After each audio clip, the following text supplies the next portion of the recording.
ಕಾನೂನು ಕೈಗೆ ತೆಗೆದುಕೊಂಡು ಸಾರ್ವಜನಿಕರಿಗೆ ತೊಂದರೆ ಆದರೆ ಸರ್ಕಾರ ಕಣ್ಮುಚ್ಚಿಕೊಂಡು ಕೂರೋಕೆ ಸಾಧ್ಯ ಇಲ್ಲ ಅಂತ ಮುಖ್ಯಮಂತ್ರಿ ಸಿದ್ದರಾಮಯ್ಯ ತಿಳಿಸಿದ್ರು. ಅವರು ಇಂದು ವಿಜಯಪುರದಲ್ಲಿ ಮಾಧ್ಯಮದವರ ಜೊತೆ ಮಾತನಾಡಿದ್ರು.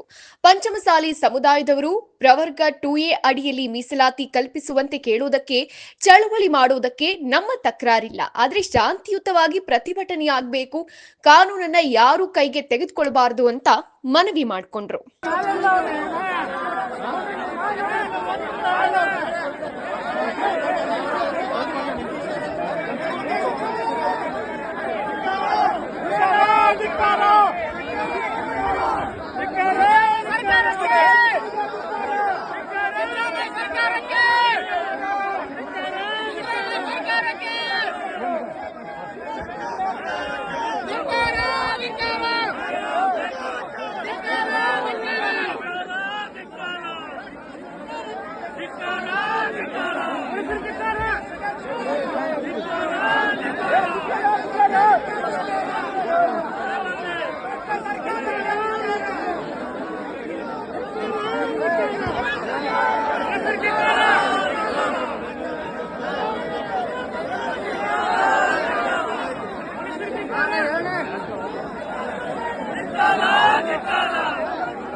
ಅವರು ಸರ್ವೆ ಮಾಡಿ ಇವರು 2A ಬರ್ತಾರ ಇಲ್ವಾ ಅಂತ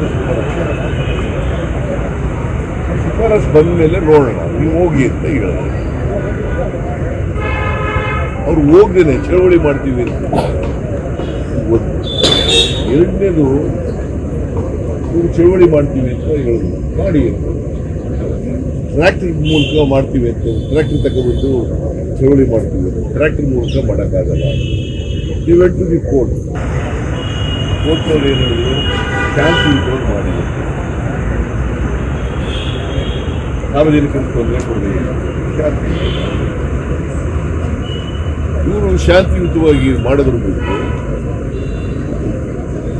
ಇವರು ಕಾನೂನನ್ನು ಕೈ ತಗೊಳ್ಳಿಕ್ಕೆ ಪ್ರಾರಂಭ ಮಾಡಿದ್ರು. ನಾನು 3 ಜನ ಮಿನಿಸ್ಟರ್ಗಳನ್ನ ಕಳಿಸ್ತೀನಿ. 3 ಜನ, ಮಹದೇವಪ್ಪ ಸೀನಿಯರ್ ಮಿನಿಸ್ಟರ್, ವೆಂಕಟೇಶ್ ಅದನ್ನು ಸುಧಾಕರ್.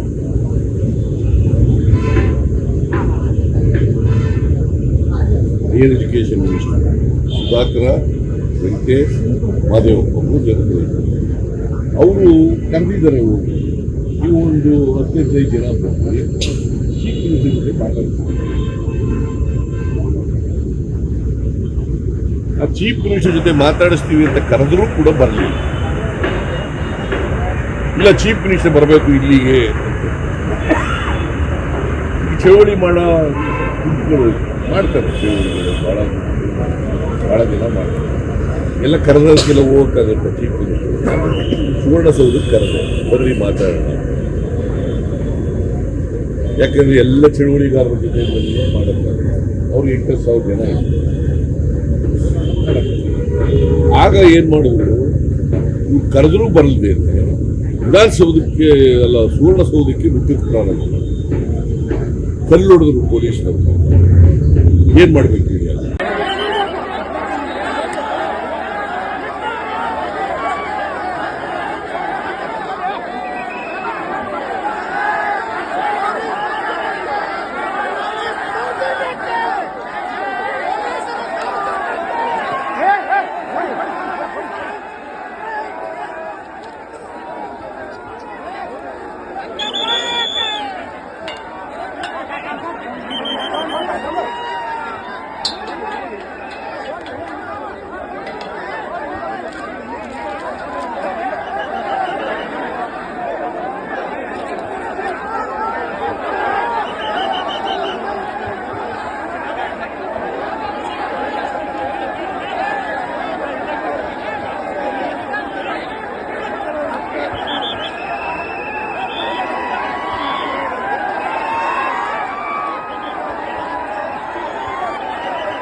ಧಿಕ್ಕಾರ ಧಿಕ್ಕಾರ ಸರ್ಕಾರಕ್ಕೆ ಧಿಕ್ಕಾರ